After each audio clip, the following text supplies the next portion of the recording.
to my party. We're just getting started. A life is a dream or a nightmare scarring. Hand me a drink cause I think I'm going all in. Get me a... 자, 오늘의 칼럼 많이 기다리셨죠? 여러분들이 많이 기다리셨던 김희석 실장님 모셨습니다. 안녕하십니까? 네, 안녕하세요. 네, 실장님 또 일주일이 지났습니다. 예. 네네. 저 오늘은 칼럼을 2개를 갖고 오셨는데 제가 특이했어요. 좀 특별했다. 왜 특별했냐면 2018년도 칼럼과 네, 방금 며칠 전에 쓴 25일자 칼럼을 갖고 오셨어요. 그러니까 자그마치 5년 전 거죠. 횟수로는 5년 전 건데 제가 딱 느낌이 이랬어요. 5년 전과 지금이 유사점이 있구나.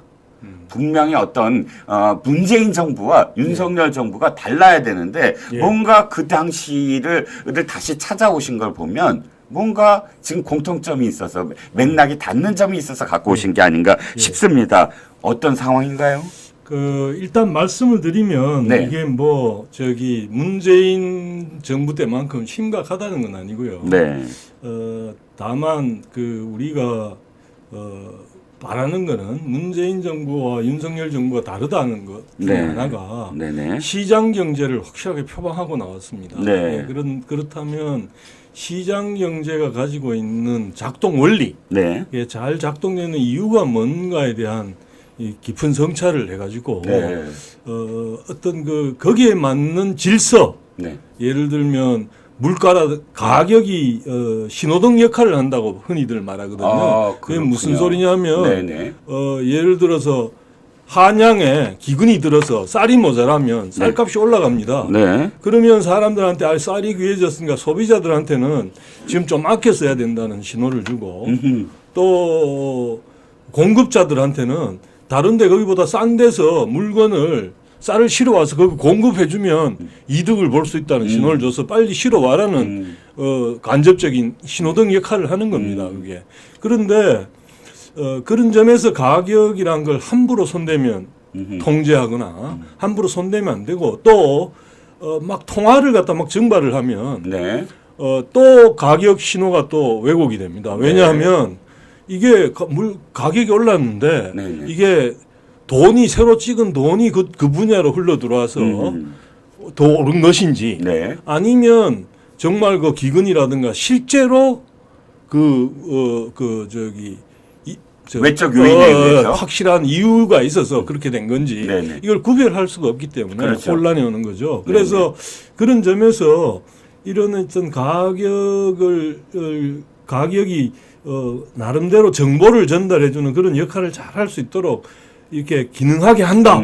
이런 확실한 어떤 원칙이랄까, 질서랄까, 이런 걸 함으로써 전임 정부인 문재인 정부와 다른 확실한 모습을 좀 보여주기를 이제 기대를 하고 있는데 그런 점에서는 최근에 이제 물가 통제를 한다든가 물론 사람들이 살기 어렵다 그러니까 당장 그렇게 하고 싶겠지만 조금 이따 제가 설명을 조금 더 드리겠습니다만 그렇게 한다고 더 잘 되리라는 보장이 없거든요. 흔히 민생 그러는데 민생이란 게 결과적으로 사람들이 더 살기 쉽게 될 때 제대로 본 거지 단기적으로 괜찮은 짓 보여주면 장기적으로 더 나빠진다면 그건 민생을 돌봤다고 보기 어려운 점이 있기 때문에 그래서 이걸 갖고 왔습니다. 그렇군요. 2018년도에 쓰신 칼럼이 최저임금이요 임대료 통제 간섭의 악순환 아닌가. 즉 당시에 이제 부동산 정책이 이제 실패하니까 갑자기 또 최저임금 문제, 최저임금 문제를 한꺼번에 올리다 보니까 그 당시에 자영업자들이 힘들었죠. 너무 힘들어서 알바를 더 이상 고용하지 못하니까 거꾸로 부동산 임대료를 통제하기 시작해서 이제 또 임대료 때문에 이 불똥이 임대료 하면서 완전히 모든 것에 개입하려는 문재인 정부의 문제. 간섭이 또 간섭을 낳는. 근데 지금 보니까 물가와 관련돼서 비슷하더라 해서 지금 이 지적을 하시려고 하는데 칼럼 중에 제가 제일 재밌게 읽은 부분이 있어요. 로베스피에르 얘기입니다. 프랑스 혁명을 성공시킨 마라 낭통 로베스피에르 뭐였는데 로베스피에르가 처음에 우유값을 통제를 했었죠. 그거 재미있게 한번 설명 시켜주시죠. 그렇죠. 그러니까 우유값을 가난한 애들이 우유를 못 먹는다. 그래서 그러니 너무 비싸서 서민들이 그러니까 우유값을 그냥 팍 더 싸게 해라 살 수 있게 그렇게 통제를 했더니 이제 우유가 품귀 현상이 우유를 살 수가 돈을 주고도 아니 옛날만큼 왜 그렇죠? 그러니까 통제를 하려고 하니까 우유를 생산하는 그런 낙농가에서 왜 그러니까 그걸 이유를 알아봤더니 네네. 그 가격으로는 사료값도 충당이 잘 안 되기 때문에 공급하느니 안 하는 게 차라리 자기가 그게 더 낫다. 살 수 있다. 예. 그러니까 사료값을 또 통제했다면서. 그러니까 그 다음에 거기서 이제 그쳐야 되는데 이게 문제가 있구나. 근데 이 사람들이 내가 모든 문제를 해결할 수 있다. 저기 힘으로 이런 망상 때문에 이번에는 사료값을 통제하라. 그랬더니 이제 어떻게 되겠습니까? 사료를 이용한 이제 사료를 구하기 어렵게 된 겁니다. 그렇죠. 그러면 사료를 먹여서 그 우유 말고도 여러 가지 고기라든가 뭐 닭고기 뭐 등등 그런 것들까지도 다 품귀가 와버리는 겁니다. 그렇죠. 사료를 생산하는 농가가 그 사료를 공급할 이유가 별로 없는 거죠. 그렇죠. 그 가격에 내가 맞출 수가 없으므로 만들 수가 없는 상황이고 그러면 예전에는 우유값만 지금 문제가 되는데 이제는 사료를 공급하지 못하므로 모든 가축들이 문제가 그렇죠. 그러니까 우유값에서 한번 통제를 시작을 하니까 이제는 모든 그런 축산물과 관련된 가격이 지금 영향을 받는다. 아주 고전적인 어떤 그 간섭의 악순환 문제를 보여주는 그렇습니다. 그러니까 문제를 통제를 통해 가지고 가격 통제를 통해 가지고 너무 쉽게 해결하려는 데서 이제 그런 문제가 생기는 건데 시장은 자체적으로 질서를 회복하려는 그런 기능이 있는 시장 아니겠습니까? 그러니까 흥미로운 게 그 연암 박지원 선생 이야기가 있는데 그 한양에 기근이 들어가지고 당시에 서울시장인 한성 부윤이 야 이거 저기 가격을 좀 통제하고 못 올리게 너무 올라가니까 가격이 곡물 가격이 그렇게 하고 뭐 배급을 하든 사는 양을 뭐 제한하든 나름대로 그걸 왕에게 그 정조한테 말해야 되겠다. 그러면서 마침 그때 하급 공무원에 있던 연암 박지원한테 그 정조가 이미 연암 박지원을 아낀다는 걸 알고 이 사람 의견이 뭔지 물어봤는데 연암 박지원이 뭐라 그랬냐면 그래서 그 양반은 경제 원리를 아는 분이에요. 뭐라 그랬냐면 그 함부로 그렇게 하면 안 됩니다. 왜냐하면 그렇게 하면 곡물을 싣고 한양으로 오던 배가 뱃머리를 돌리게 됩니다. 연암 박지원이 그렇게 말했더라고요. 그 진짜 충격적인 그런 로베스피에르보다 훨씬 더 시장이 돌아가는 걸 이해를 했던 거죠.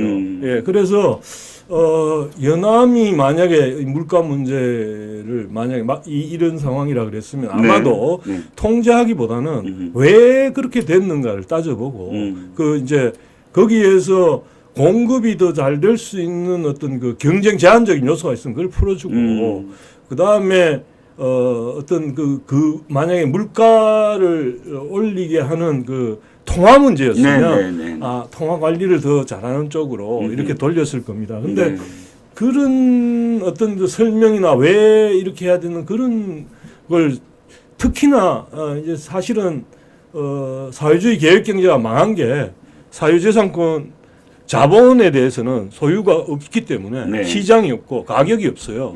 그래서 뭘 조합해서 하는 게 경제적인 이제 아이디어를 얻기가 너무 어려운 거야. 그래서 자기들이 어떻게 했냐면 다른 나라 가격을 보고 참고해서 자기들은 없으니까 그렇게 한 거거든요. 다른 나라는 시장이 있으니까 거기가 보고 시장의 원리로 나오는 가격으로 그 자기들의 그렇지 숫자만 갖고 온 거죠. 그 숫자의 안에 들어가 있는 엄청나게 많은 그런 관계의 흐름은 전혀 무시하고 그 숫자만 갖고 와서 여기다 판다. 그 가격에 팔라. 아니 파는 게 아니고 뭐를 더 생산하고 어떻게 해야 될지 계획을 하기가 어려우니까. 이게 도대체 어느 정도 가치가 있는지를 모르니까. 공급 수요가 전혀 없으니까. 특히 생산재에 대한. 예를 들면 트랙터가 있으면 이 트랙터 가격이 얼마인지에 대한 그건 모르겠으니까. 그렇죠. 그러니까 이 사회주의 경제라는 건 하나에서부터 10까지 정부가 모든 것들을 다 결정을 하고 통제를 하고 그대로 시행하는 그런 역할을 하니까. 그래서 가격에 대한 이런 저기 가격을 되도록 그런 신호등 기능을 잘하게 하는 질서를 세운다. 네. 어떤 이런 관점에서 좀 이 정책이 됐으면 좋겠다. 그런 네. 생각을 갖고 있습니다. 제가 예. 칼럼을 보면서 또 하나 재미있었던 부분이 재미있다고 표현하면 좀 이상하지만 깨달았던 부분이 이겁니다. 도시에 슬럼가가 양산되는 이유가 바로 이런 그 간섭을 낳았기 때문에 전혀 다른 부분에서의 간섭이 그러니까, 나비 효과처럼 슬럼가로 나왔다. 이런 얘기. 같은 저기 맨하탄에 가 보면 네네. 일종의 슬럼화된 지역이 있고 그보다 약간 더 북부로 가면 또 고급 아파트들이 있고 다 이 블럭마다 다른데 그게 이제 이유 그 원인의 하나가 임대료를 통제를 거기도 마찬가지로 살기 좋게 하겠다면서 임대료를 엄청 이제 통제를 하니까 그 통제받은 건물주 입장에서는 그 수리하고 유지 보수를 갖다가 돈을 집어넣을 이유가 없게 돼버린 거예요. 그렇죠. 그러니까 어떤 경우까지 나오냐면 이 주거용 건물을 갖고서는 임대료 통제를 하기 때문에 이걸 내가 도저히 감당이 안 된다. 차라리 뭐 세금대로 내고 뭐 또 거기 고쳐달라는 거 또 안 고쳐주라고 뭐 되어 있으면 또 뭐 난리를 치면 가서 이게 안 된다. 차라리 용도를 나중에 바꿔야 되겠다 그러면서 그거를 그냥 방기를 해버립니다. 이게 새도 안 놓고 그냥 차라리 그러느니 건물 아예 그냥 나중에 못 쓰게 되면 허락받아서 새로 다른 용도로 하겠다.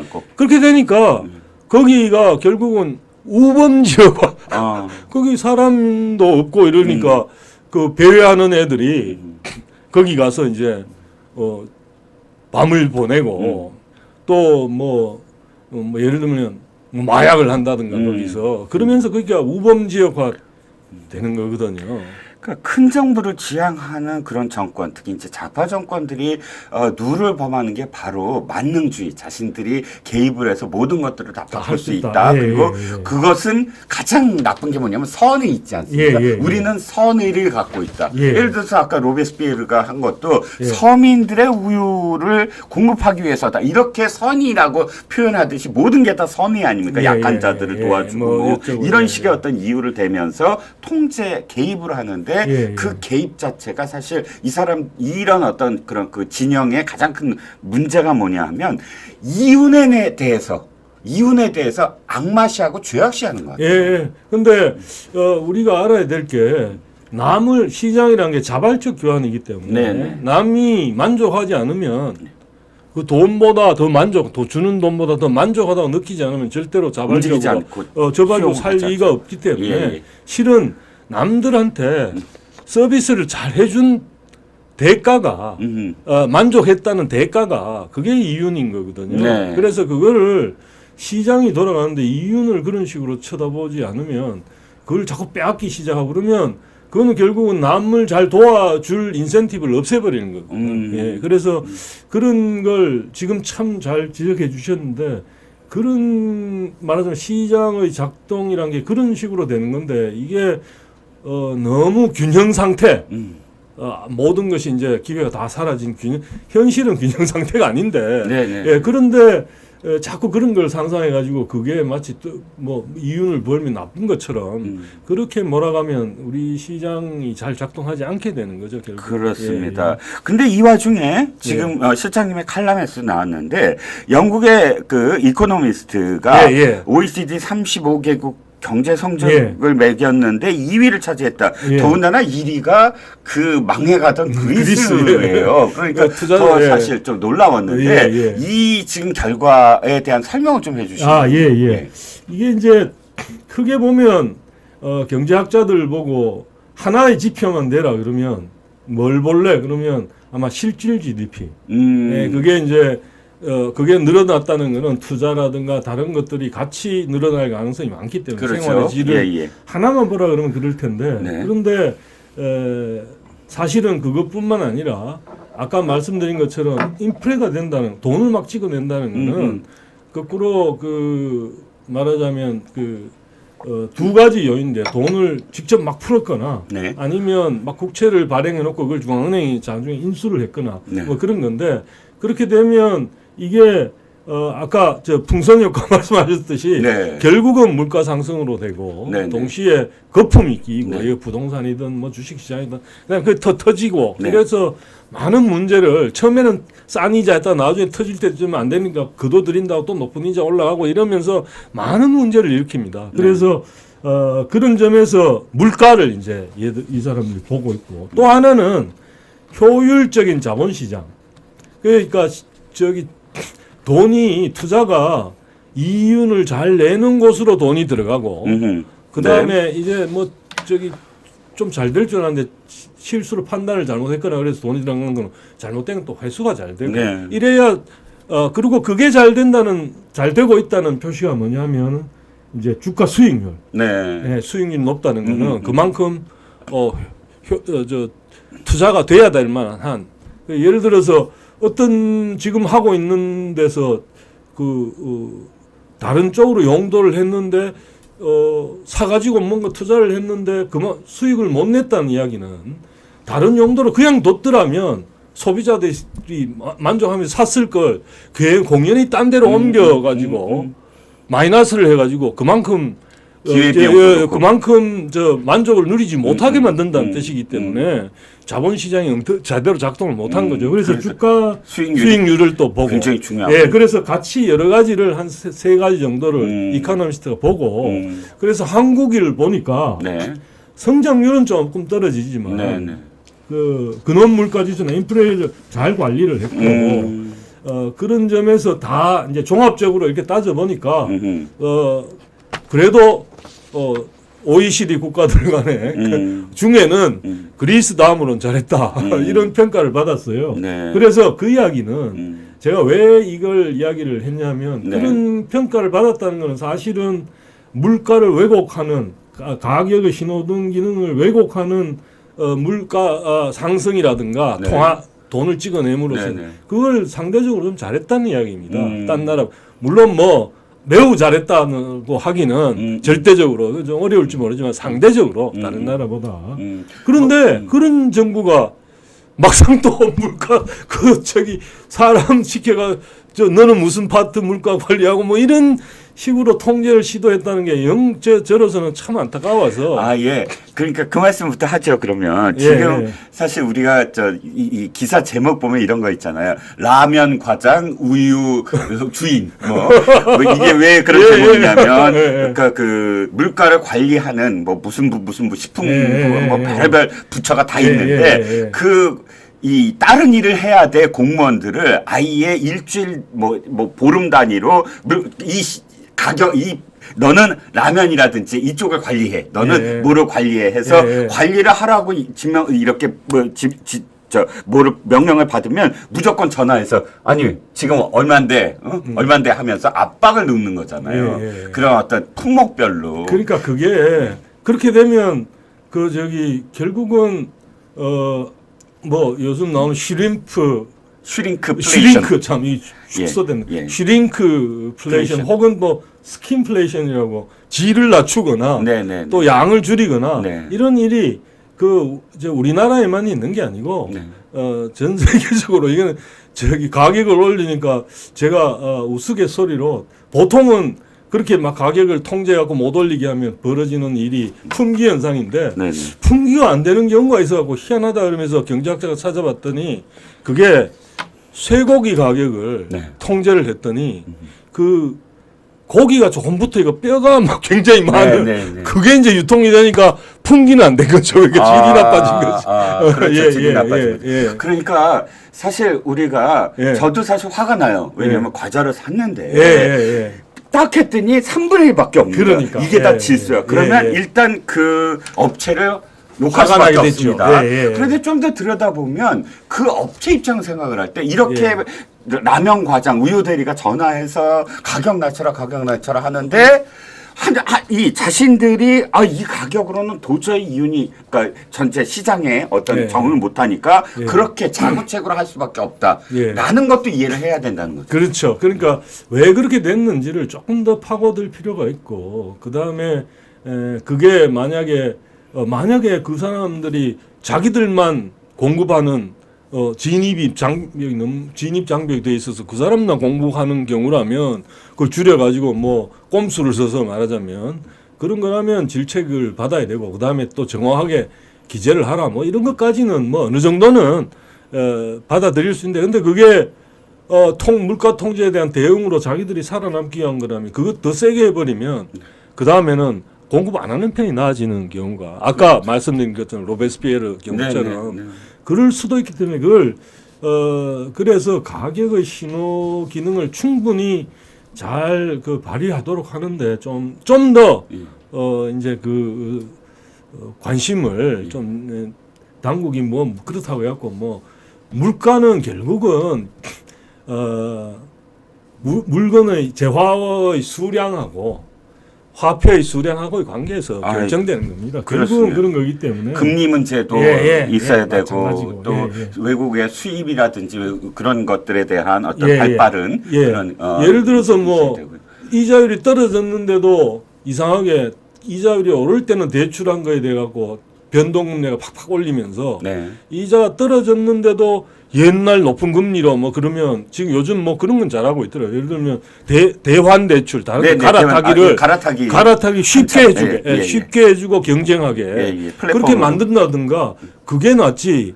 지금 이자가 올라간 이유가 뭐 전체적으로 통제를 하고 있고 거둬들이고 있고 미국이 올리고 그런 상황에서 지금 우리도 거기 어느 정도 발맞춰야 돼서 그런 건데 그런 거 무시하고 막 그냥 낮게 하라고 막 압박을 한다면 그건 안 될 거 아닙니까? 은행이 무조건 나쁘다. 그것도 은행이 사실 경쟁을 하지 아니하고 카르텔처럼 잔존하면서 예대마진만 한 것도 나쁘지만 그러나 그렇다고 해서 은행이 무조건 이렇게 개입을 하면 안 된다는 그렇게 지금처럼 대환이 더 쉽게 한다든가 경쟁을 시키는 쪽으로 그렇게 가는 거지. 이자율을 직접 너 낮춰라든가 어떻게 하라 이거는 그러니까 우리가 지향하는 경제 질서를 잘 생각해서 좀 왜 이렇게 하는가를 또 설명도 해야 되고 그렇게 갔으면 좋겠습니다.